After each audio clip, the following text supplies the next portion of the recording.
Bueno, hermanos, vamos a empezar nuestra plática de esta noche. Ruego a todos poner la atención de en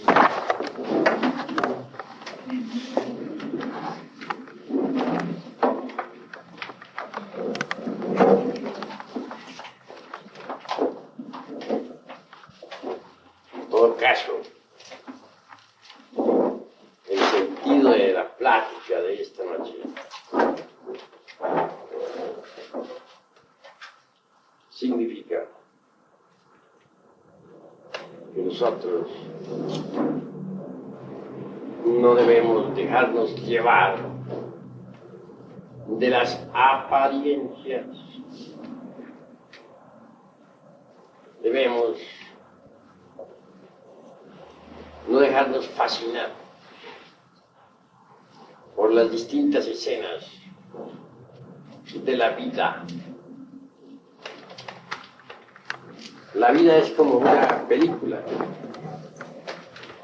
Es una película.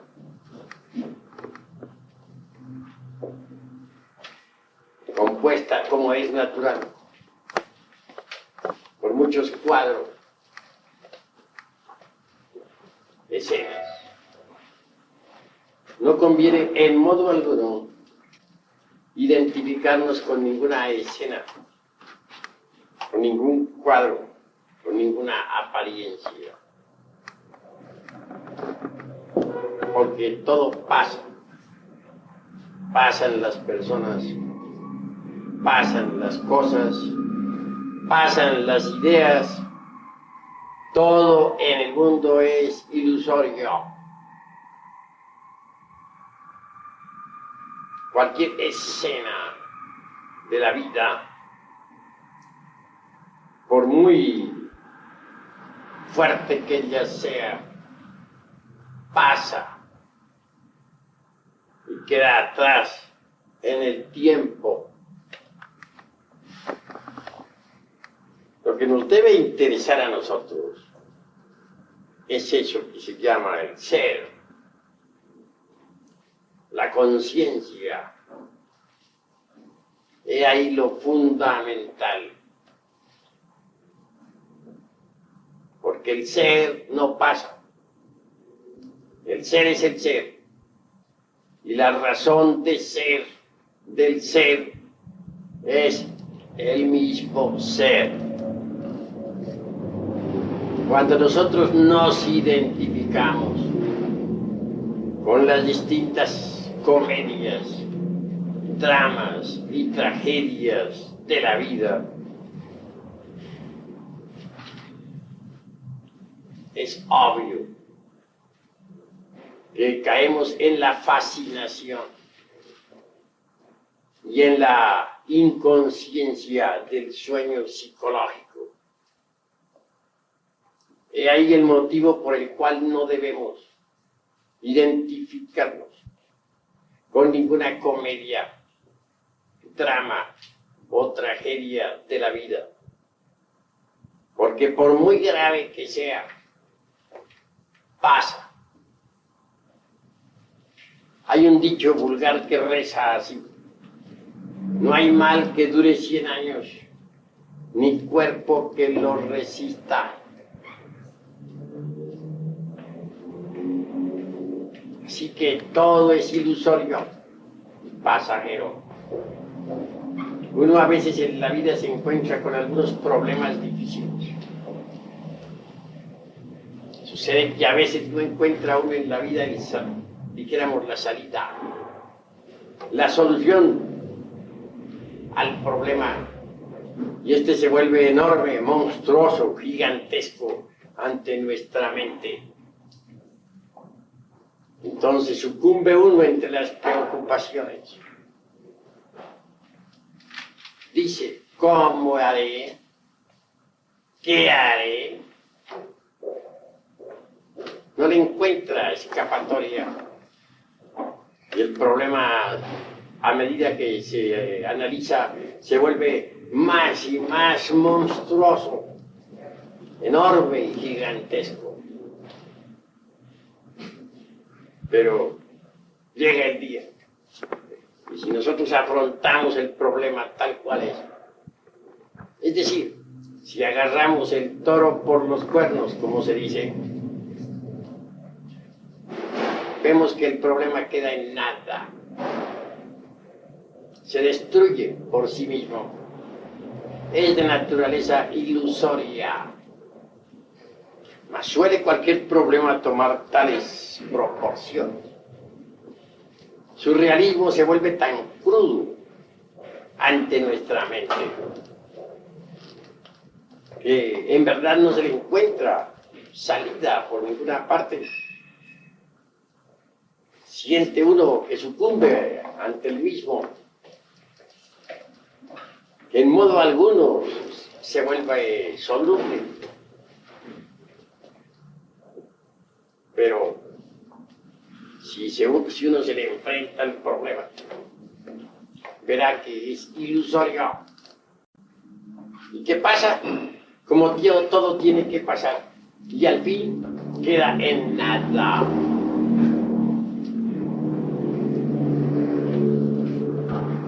Si uno procede en esta forma, no identificándose jamás con ninguna situación, con ningún evento,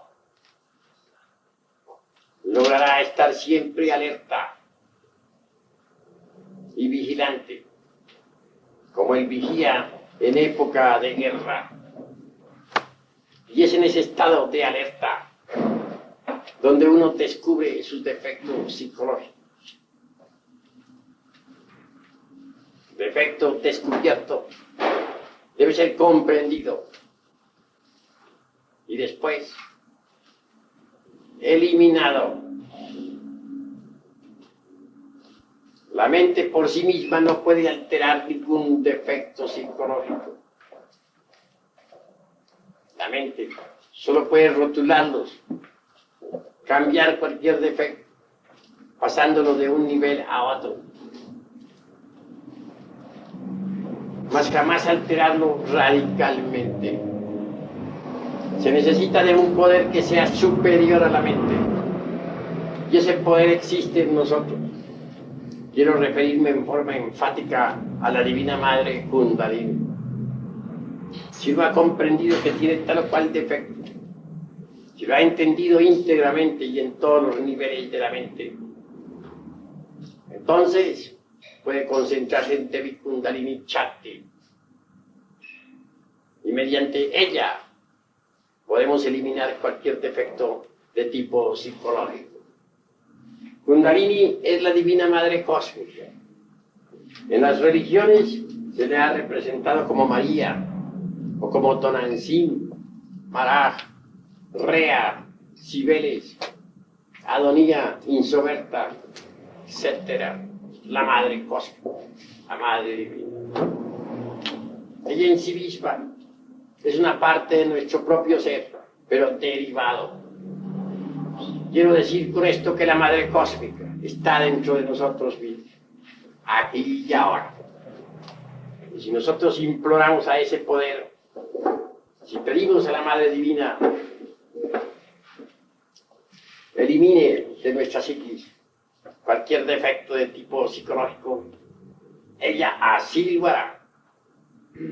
Es obvio que por tal motivo se desintegrará el defecto en cuestión. Mediante la Divina Madre Cósmica podemos eliminar todos nuestros defectos psicológicos. Como quiera que la conciencia está embotellada entre los defectos. Eliminados estos, la conciencia despertará radicalmente. Y entonces podremos ver, oír, tocar y palpar las grandes realidades de los mundos superiores. Pero es indispensable no identificarnos con ninguna circunstancia de la vida. Cuando no nos identificamos con tal o cual problema, cuando permanecemos alerta, descubrimos en el problema nuestros propios defectos psicológicos. Normalmente se ha visto que los problemas obedecen al miedo. El yo del temor mantiene los problemas vivos. Se le teme a la vida, se le teme a la muerte, se le teme al qué dirán, al dice que se dice,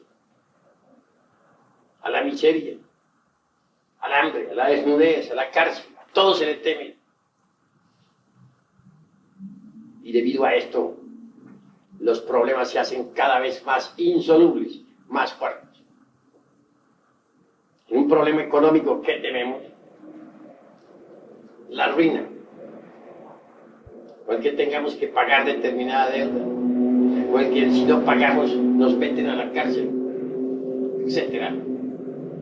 Etcétera. En un problema de familia, ¿qué tememos? Él dice que se dice. La lengua viperina. El escándalo. Los intereses creados. Etcétera, etcétera, etcétera. Pero si se elimina el yo del temor, ¿en qué queda el problema? Todo se esfuma, se vuelve nada. Tenemos que pagar el alquiler de una casa, tememos que nos lancen a la calle. Hasta pasamos noches desvelados, pensando en que el actuario ha de llegar y sacarnos a la calle. Al fin llega el día y resulta que el problema se solucionó, quizá por donde menos lo esperábamos. Entonces, ¿en qué quedó el problema? Y si no se solucionó la cuestión, si nos echaron a la calle con todos los muebles, etcétera, ¿qué pasó? La calle no se quedarán los muebles, alguien tendrá que recogerlos. En fin, por ahí no faltará dando vueltas un lugar donde meter. Si los muebles se perdieron, ¿y qué? Más se perdió en el diluvio. ¿Por qué nos vamos a pegar a unos muebles?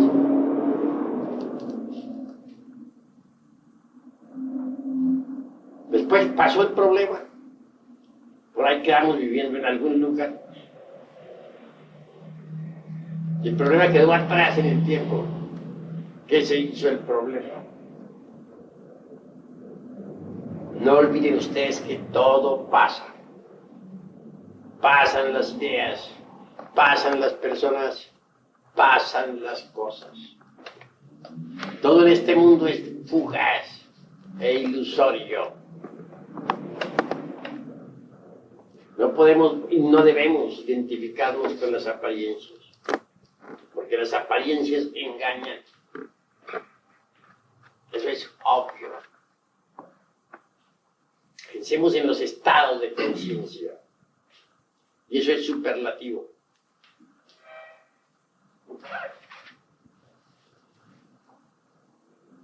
Hay una tendencia general de todos a juzgar equivocadamente a todos. Y eso es lamentable. Pero ¿por qué todos juzgan a todos? Y equivocadamente. ¿Cuál es el motivo? Sencillamente uno, y muy fácil de comprender. Sucede que cada cual proyecta sus propios defectos psicológicos sobre los demás.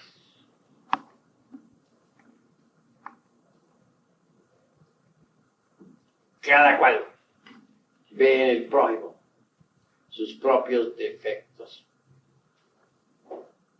Los defectos que a otros endilgamos, los tenemos muy sobrados nosotros. Juzgamos a otros como nosotros somos. ¿Han oído hablar ustedes de la antipatía mecánica? De pronto alguien siente antipatía por alguien sin haber motivo alguno. Entonces decimos, esta persona me cayó gorda.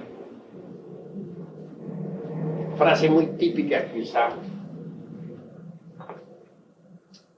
¿Pero por qué? Si nunca la hemos visto, si hasta ahora nos la acaban de presentar. ¿Qué sucedió? ¿Por qué nos ha caído tan gorda esa persona? Si ni la conocemos. Porque le vimos la apariencia, es alta, es baja, es gorda, es delgada, tiene la nariz aguileña o la tiene achatada. Y ese es motivo ya como para decir que nos cayó gorda. ¿Qué ha sucedido? Sencillamente porque hemos proyectado sobre nuestra víctima nuestros mismísimos defectos psicológicos. Posiblemente hemos visto en esa persona el defecto más grave que tenemos. Y a nadie le gusta verse así, dijéramos, tan escarnecido.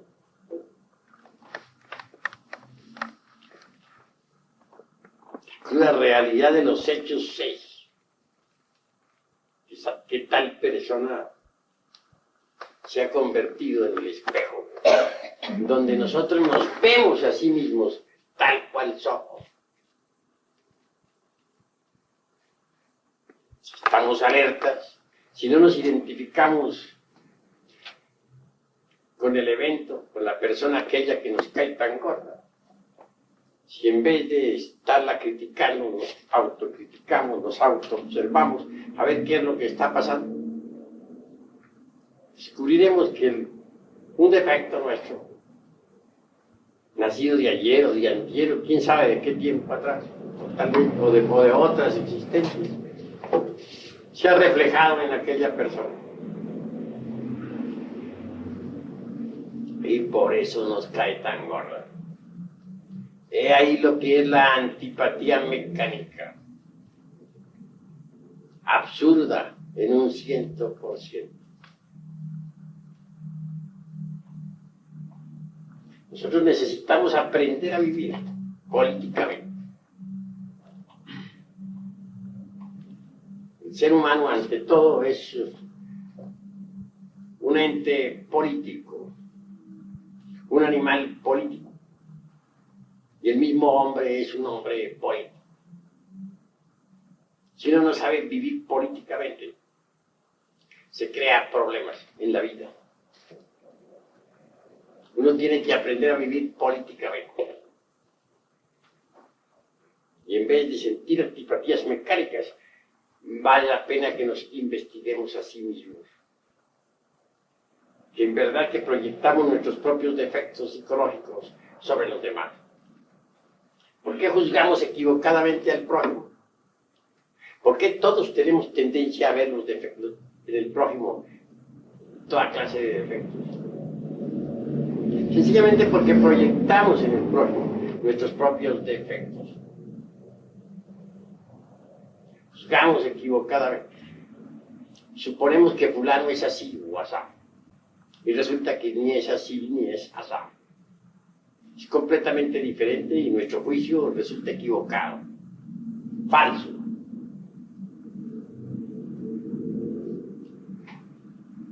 Vemos los hechos ajenos y tenemos la tendencia a interpretarlos erróneamente. Nunca somos capaces de ver los hechos ajenos con ecuanimidad, con serenidad. Siempre los calificamos equivocadamente.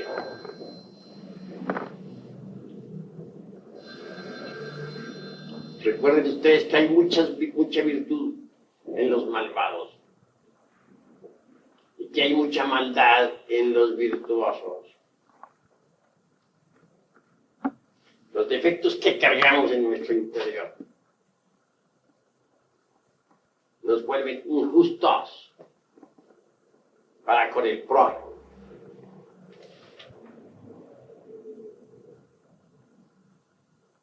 Nosotros nos amargamos a sí mismos la vida con nuestros propios defectos.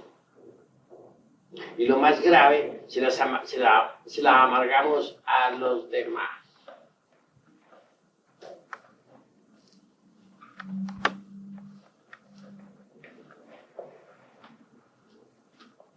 El defecto de los celos, por ejemplo.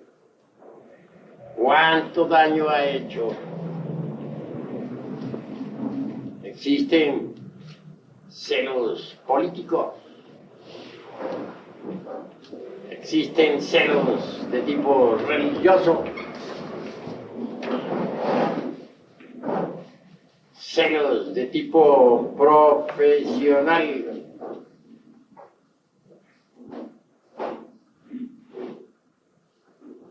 celos pasionarios, vulgares, del hombre por la mujer, de la mujer por el hombre,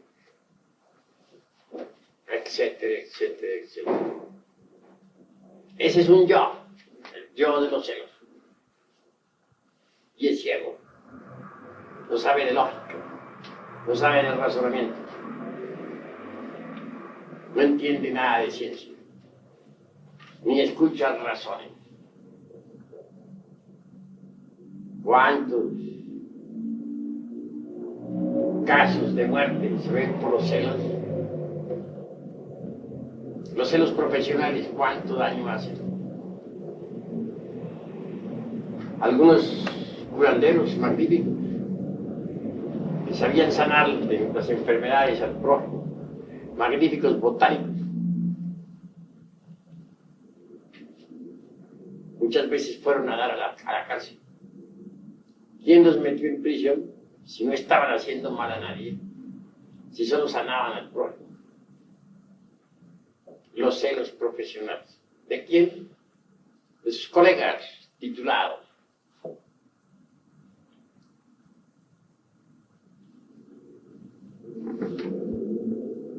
Y en el campo profesionista, los celos parecen multiplicarse espantosamente. Hay círculos y círculos. Círculo artístico, círculo político, círculo religioso, pero en cada círculo hay terribles celos, espantosos. Sufren los celosos y hacen sufrir también a sus semejantes. Los celos han causado mucho daño, gravísimo. Y si eso decimos de los celos, ¿qué diremos nosotros de todos los otros defectos que tenemos? Ahora las apariencias engañan. Muchas veces juzgamos un acto ajeno en forma equivocada, de acuerdo con nuestros celos. Y el resultado viene a ser precisamente la calumnia. Y todos calumnian a todos. Eso está ya demostrado.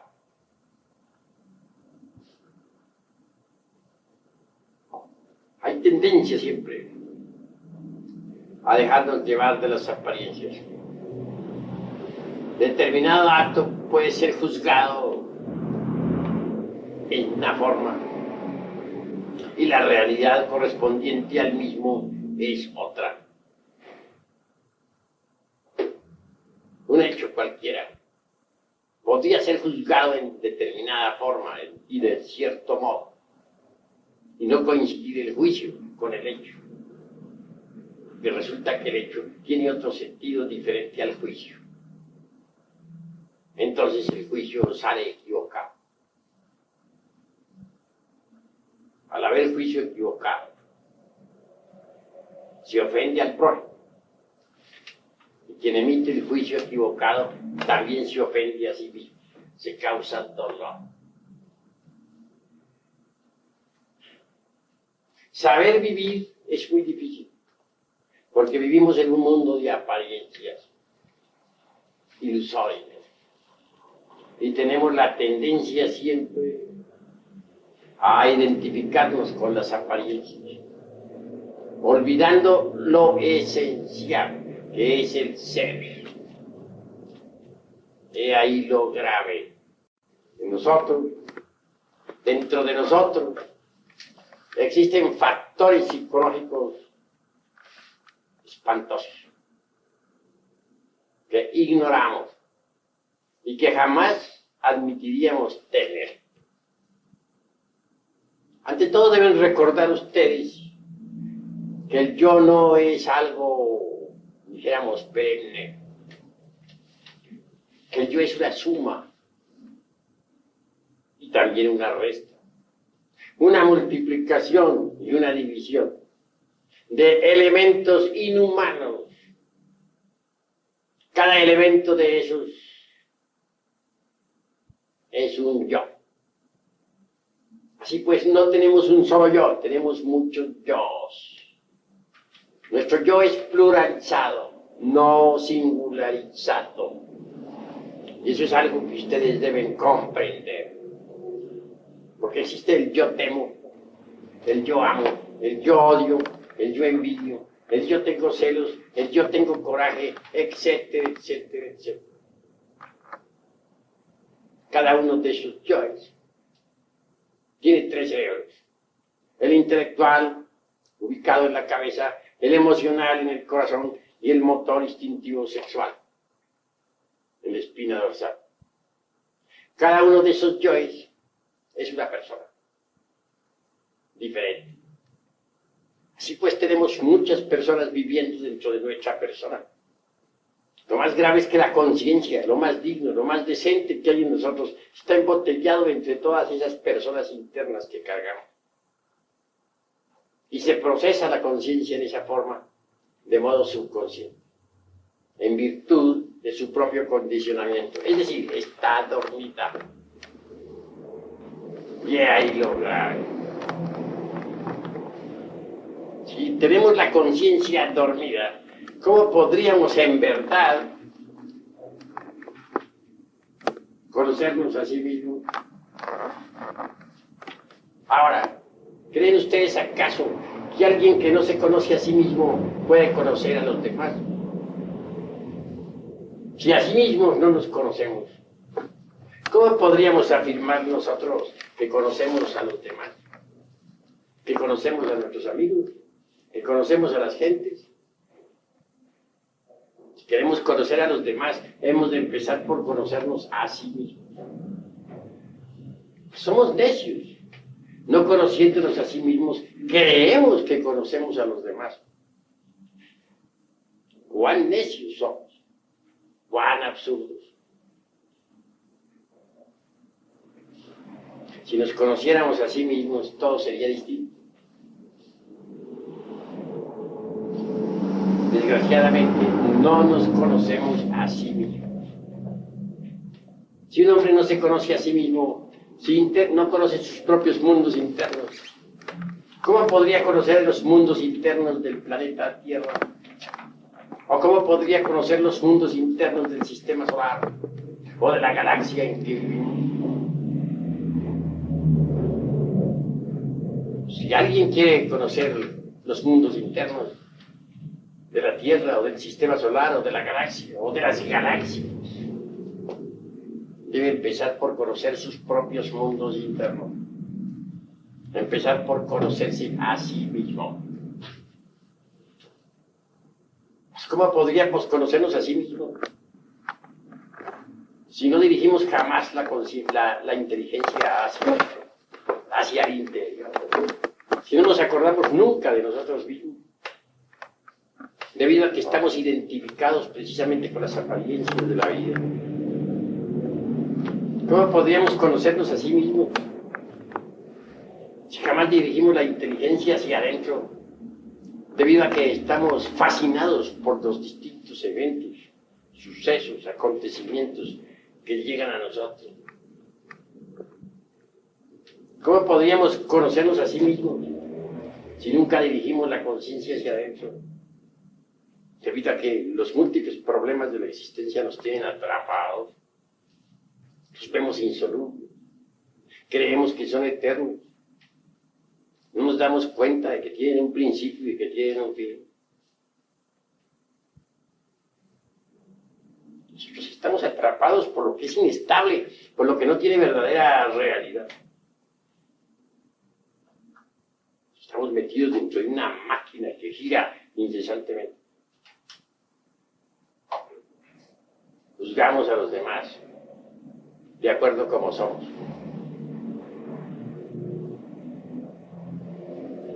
He ahí tantos y tantos errores.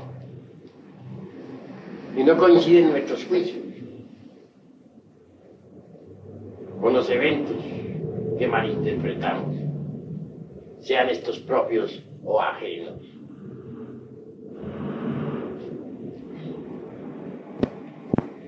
Obviamente estamos metidos dentro de una máquina que gira incesantemente, pero andamos sonámbulos, inconscientes, dormidos.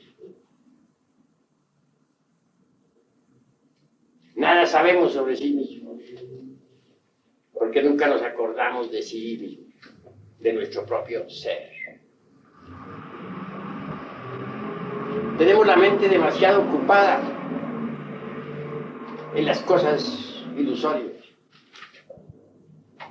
en lo que es pasajero, la reflexión íntima del ser. No vivir más como autómatas, no, vivir en estado de alerta percepción, alerta novedad. Estamos en un estado de coma espantoso. Reflexionen en esto. No nos conocemos a sí mismos, primero. Segundo, proyectamos nuestros defectos psicológicos sobre los demás y vemos en los demás nuestros propios defectos. Tercero, juzgamos equivocadamente las acciones de los demás.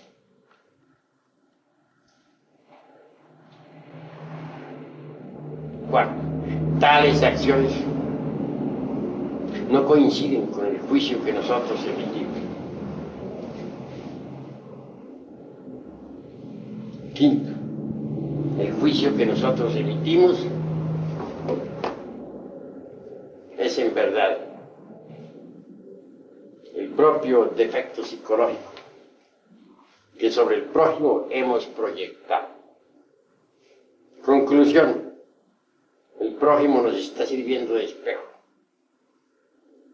pero nosotros no nos damos cuenta en nuestra inconsciencia de que el prójimo está únicamente reflejando nuestros propios defectos, nuestro propio yo psicológico. El prójimo es un espejo donde nosotros nos reflejamos. Mas no comprendemos que el reflejo que hay en el espejo es nuestro propio reflejo. Ni siquiera nos damos cuenta de que nos estamos reflejando en el prójimo. Antes bien, estamos tan identificados con el evento, con el suceso, con las circunstancias, que ni remotamente se nos ocurre reflexionar en todas estas cuestiones. Vivimos en un estado de fascinación, de inconsciencia, de sueño psicológico. Si en estos asuntos de la vida práctica, diríamos terrenales, andamos tan inconscientes, ¿qué podríamos decir nosotros con respecto a las cosas celestiales? En verdad, que podríamos malinterpretar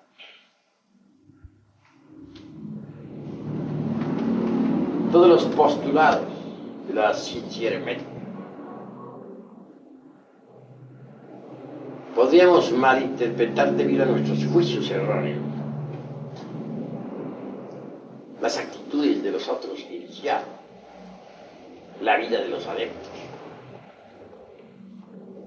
etc. Podríamos malinterpretar, debido a nuestro estado de inconsciencia, hasta el mismo drama cósmico, y obviamente el drama cósmico, tal como está estipulado en los 4 evangelios, ha sido malinterpretado. ¿Por qué podríamos interpretar erróneamente la vida de los adeptos de la Blanca Hermandad? ¿O por qué podríamos malinterpretar el drama cósmico? ¿Por qué podríamos malinterpretar los postulados de la sabiduría hermética? Etcétera. Por un solo motivo: que nuestro juicio no es libre. Es un juicio condicionado por nuestros propios defectos. Nuestro juicio es el resultado del embotellamiento psicológico en que nos hallamos. Nuestro juicio es, dijéramos, la proyección de nuestros propios defectos. Proyectamos nuestros defectos sobre los 4 evangelios. Proyectamos sobre los postulados de la ciencia hermética. Los proyectamos sobre los actos de los iniciados, sobre la vida de los adeptos, etc. Así es que también para las cosas celestiales no estamos preparados. Proyectamos. Una mente que proyecta sus propios errores no es una mente libre. No es una mente que pueda aprehender, capturar la realidad de las cosas, la realidad de los fenómenos, de los hechos, de las circunstancias que por todas partes nos rodean. Una mente así, si no sirve para comprender las cosas terrenales, ¿cómo serviría para entender la vida de los grandes iniciados? Las cosas celestiales.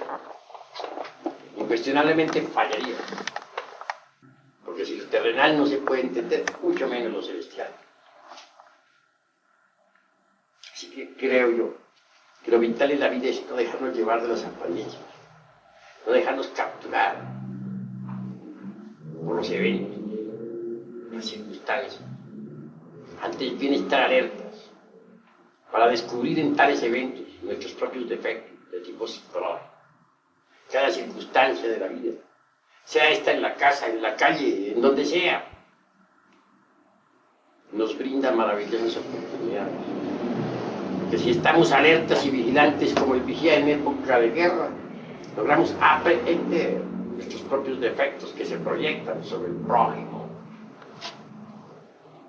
El prójimo es el espejo, que podemos ver nuestros mismos defectos. Si vamos por la calle y vemos a un ebrio, a un borrachito, ¿qué hace? ¿Qué burlarnos del borrachito? Antes bien decir, ahí voy yo, vea, ese borracho soy yo, vea cómo hago de pantomima, cuán cómico estoy, ese soy yo, ahí voy. Debemos aprender a vernos en los demás. Descubrimos allá a un individuo que truena y relampaguea, que rasga sus vestiduras como Caifás. Debemos decir, ahí estoy. Sí. Cuán iracundo soy. Cómo rasgo mis vestiduras, cómo blasfemo. Ese soy yo. Porque en verdad estamos reflejándonos sobre los demás.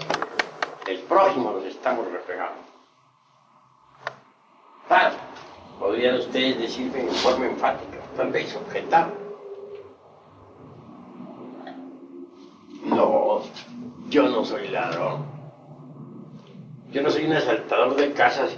Yo no me subiría jamás a la azotea a meterme a una casa ajena para robarme los dineros o las joyas. Eso diría, ¿verdad? Juzgaríamos al ladrón diciendo ladrones, que a la cárcel lo meten. Mas sucede que dentro de nosotros también existe el yo ladrón. No lo conocemos, no lo hemos descubierto, pero existe. Así que, como dijo Galileo, pur se mueve, pero se mueve y se mueve.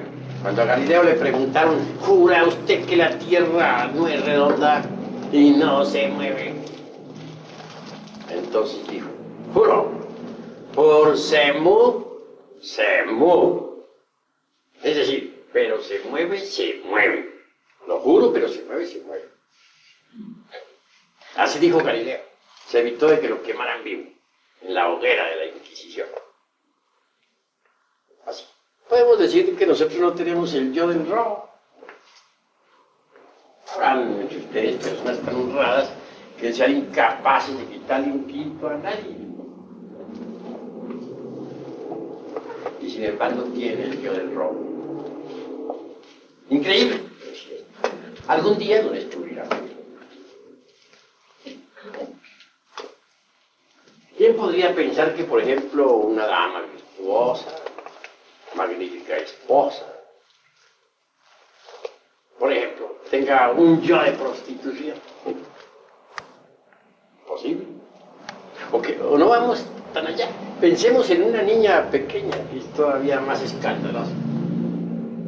Que una niña de 12 años, inocente, bien criada religiosamente, tenga el yo del prostíbulo. Es algo que causa asco. Dirían ustedes, imposible, absurdo. Mas sí puede ser. Recuerden también ustedes que así como hay una luna allá arriba brillando entre el firmamento, que tiene dos caras, una para iluminar la noche, hay otra escondida, oculta, que nunca se ve. Así también hay una luna psicológica dentro de cada uno de nosotros, con dos caras. La que se ve y la que no se ve. La manifiesta y la oculta. En la cara manifiesta de esa luna o psicológica tenemos los defectos que a simple vista resaltan. Ira, codicia, lujuria, envidia, orgullo, pereza, gula, etcétera, y otras tantas hierbas. Pero tras de esa luna psicológica, tras de esa cara que a simple vista se ve, de nuestra luna psicológica, existe la parte oculta, la que no se ve. Aquí tenemos defectos que ignorábamos. Allí todos resultamos magos negros. Allí todos resultamos hechiceros, brujos. Allí resultamos ladrones. Allí las damas más aristocráticas resultan prostitutas, etcétera. En esa cara oculta de la luna que no se ve, de la luna psicológica, hay yoes de prostitución, hay yoes de adulterio, hay yoes de asesinato, hay yoes de robo, etcétera. Yoes que normalmente ignoramos. Porque si alguien nos dijera que nosotros tenemos tal o cual yo de eso, nos ofenderíamos. No aceptaríamos de ninguna manera. Mas sí los tenemos. Si un santo del nirvana, si a un santo del nirvana se le dijese que él tiene todavía yoes del asesinato, de la prostitución, o del robo, se le ofendería terrible, que el santo nos bendeciría dulcemente, que Dios te perdone, hijo mío, estás perdonado, no guardo rencor contra ti, pero sé, hijo mío, que yo no tengo nada de eso. Diría aquel santo del nirvana. ¿Por qué? Porque no es más que un santo. En esa forma que el santo detiene su avance hacia el eterno Padre Cósmico común.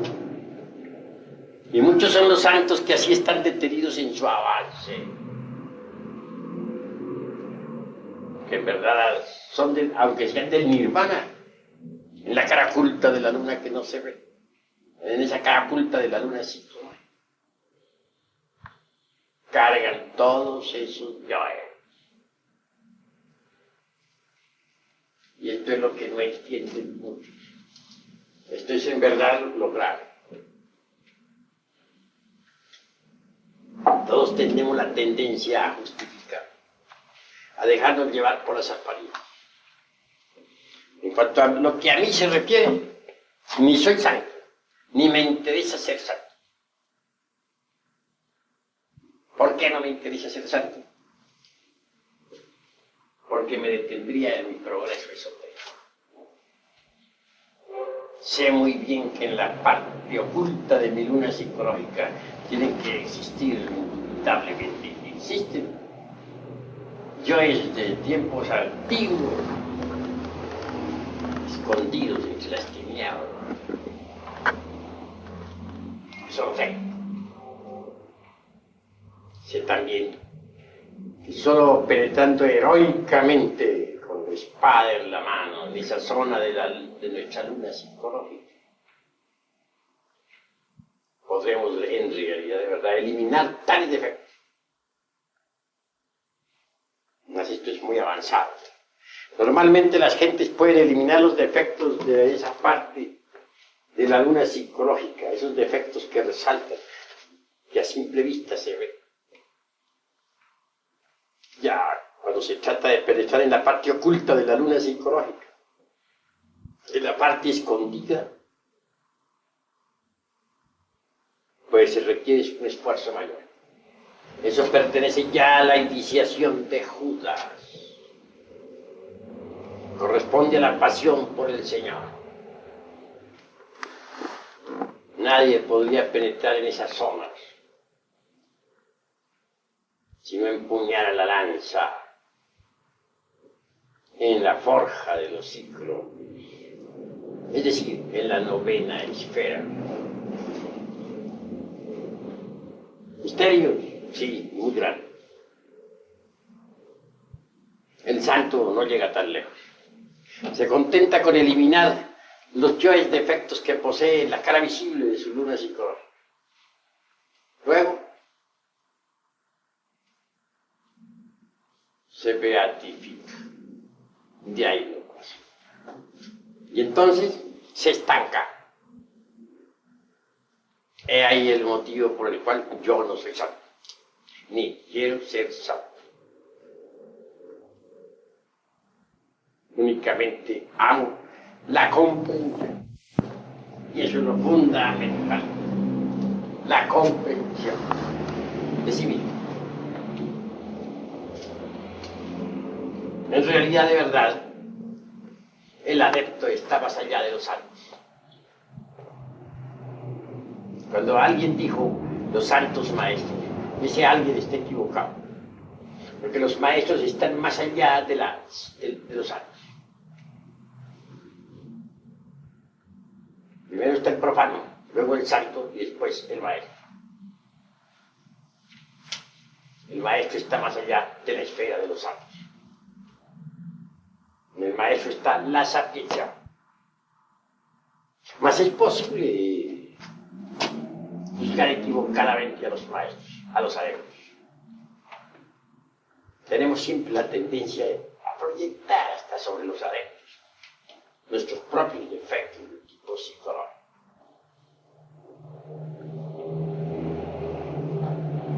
Si juzgamos equivocadamente a los adeptos, sobre ellos también lanzamos nuestros juicios equivocados. Porque si no es posible juzgar rectamente los actos del prójimo, común y corriente, mucho menos es posible juzgar los actos de los adeptos en forma correcta. Normalmente tenemos la tendencia a tirar lodo contra los adeptos. Así como tiramos lodo contra nuestro prójimo, también tiramos lodo contra los adeptos de la Blanca Hermandad. Por eso estos han sido crucificados, envenenados, metidos en prisiones, apuñalados, perseguir. Es muy difícil juzgar a una de ellas. Si es casi imposible juzgar al prójimo, mucho menos podríamos juzgar a una de ellas. Así que los invito esta noche a la reflexión, a no dejarse llevar jamás de las apariencias, porque las apariencias engañan, a no endilgar nuestros defectos a nadie. Y hasta aquí mis palabras. Paz y bendición.